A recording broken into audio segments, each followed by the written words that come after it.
Now, the constant evolution of social media networks is making it difficult for professionals like us to stay on top, okay, of the social media best practices and etiquettes. So in this video, I'm going to share with you about the do's and don'ts and social media etiquettes for professional businesses.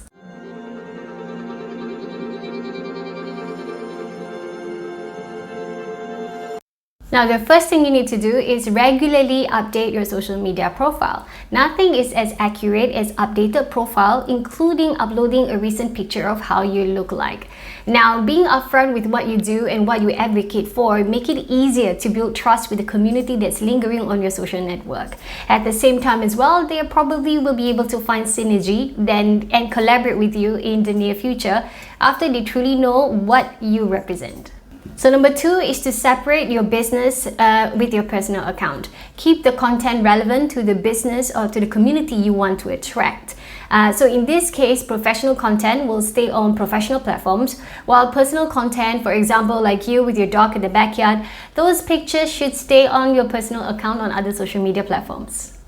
Then the next is to share thoughtfully. When sharing content, always show authenticity as well as passion, and that you are proud with what you do and what you represent. Because when people recognize passion, people in the community associate you with dedication, and therefore they can start to expect a good service out of you should they engage you. So trust is also important through showing passion. So therefore, be genuine and authentic. Now, post regularly. Now, online networking builds up in momentum. So posting it to the regime or the schedule that you prefer, try to keep it to that pace. Now, be realistic, so not to overachieve by suddenly posting once or twice a day when you're not used to posting at all.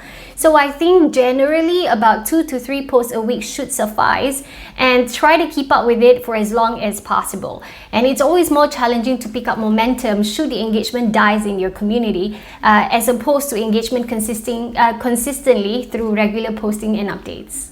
Now, it's important that you prioritize your network. You might be tempted to run multiple social media platforms all at the same time, but you probably realize sooner or later you'll be stretched so thin that you are unable to keep up with engagement in the communities you put together on all these many various platforms. So try to understand which community matters most, putting them in priority, and then focus more attention and details to the community that you require most and on the platforms that you will find them.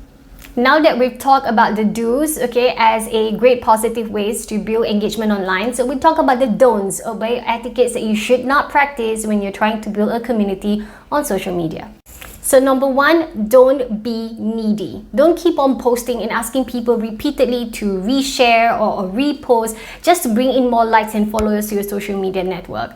The chances are those kind of followers acquired through that method will not be the right followers for your community. And that defeats the objective of building a positive community in the first place. If you want to build transaction in the future, trusting long-term relationship, doing business and synergy with other people, you need right target audience. And don't be needy on social media by forcing, asking, tagging, spamming other people to repost, reshare, or keep on tagging them repeatedly after every post. Now, be transparent to gain trust online. So sometimes when you put yourself out there with a different kind of contents, you might attract negativity or people with negative feedback that comments back in response to what you post. Now, instead of running and hiding away or ignoring, you can choose to respond diplomatically, tactfully, and professionally. And if it's worth it, of course. And being defensive is not the solution to handle negative comment at all. So by the way that you respond professionally and tactfully and not disappearing online, it tells a lot about those rumors not being true and that you are a responsible person in terms of managing the negativity on your social media better.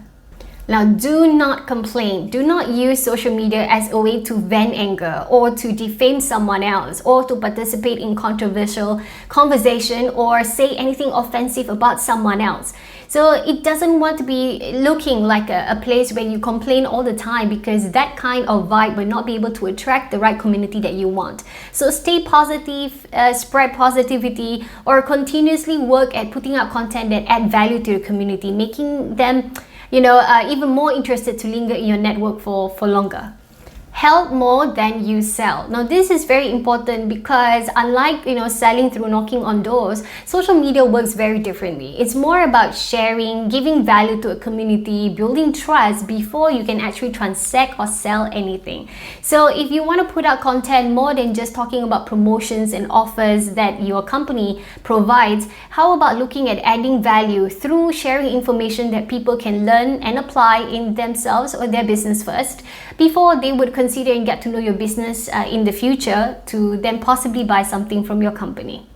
Now, avoid grammar and spelling mistakes. Although you might like to improve from time to time your sentence structure, which is okay, but spelling, punctuation, and grammar is definitely a turn-off.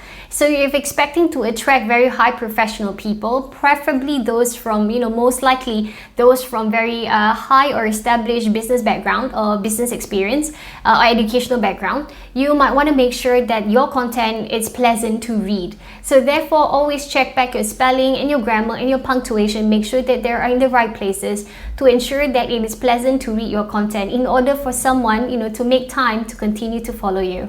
Don't write in caps lock.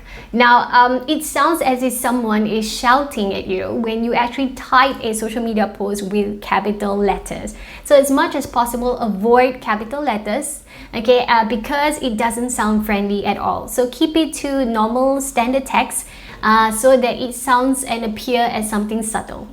Now, although write-ups may be good, but to support with a visual medium would make it even better. So it allows the reader to then visualize, based on the story that you tell, and affirm the genuinity or the authenticness of your story if it's supported by a picture related to what you just talk about. So if you want to put up photographs especially, please ensure that the photo is clear and not blurry, and it is taken in a brightly lit situation, so at one look people would understand the scenario of the picture and then how it fits with the story you just told in your post. Now, although hashtag is highly recommended, but please do not abuse hashtags. Do not start having too much hashtag in your post. It sounds almost like spamming as well.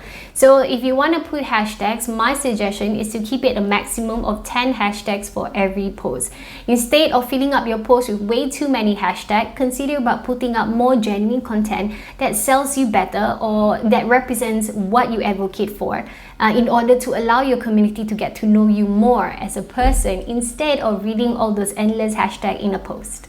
Now, I know sometimes you want to back up your story with statistics or information or reports, but don't share without researching first. It is very important that when you put content out there, you are very, very confident that what you say is true if it's not a personal opinion. So therefore, in these regards, if you are extracting statistics or reports from very reliable resources, you should include in terms of credit to give acknowledgement to where you extract this information that supports the truth into your post. So if it's a personal opinion, it doesn't matter, but if you include statistics and technically something that is measured by any kind of metrics, please be sure to include the credibility of that source by indicating where you get the information from.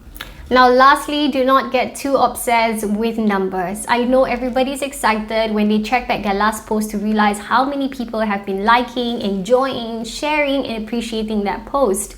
However, if you want to put out great value content, it's more about attracting quality people than quantity. Of course, achieving both would be a bonus, but more importantly is quantity is not as important as quality. So if you want to attract target audience, you might realize that that process of acquiring network might be slow compared to someone else, but it doesn't matter as long as you know for sure you're doing the right strategy to attract the right people. It just takes a longer time to attract the right people to form your online community. So don't get too obsessed with the numbers, and then don't get too stressed if the next few posts you're about to do is not going to attract more than double-digit followers, but it doesn't matter. In time, it's a credibility effect, so it's a snowball effect. So in time, people will start to linger more, recommend more of your posts to their network, and eventually your network will grow in size at a steady rate for you. Now, I hope this video has been useful to help you gauge, all the social etiquettes that you need to practice when interacting, connecting, and building a community online.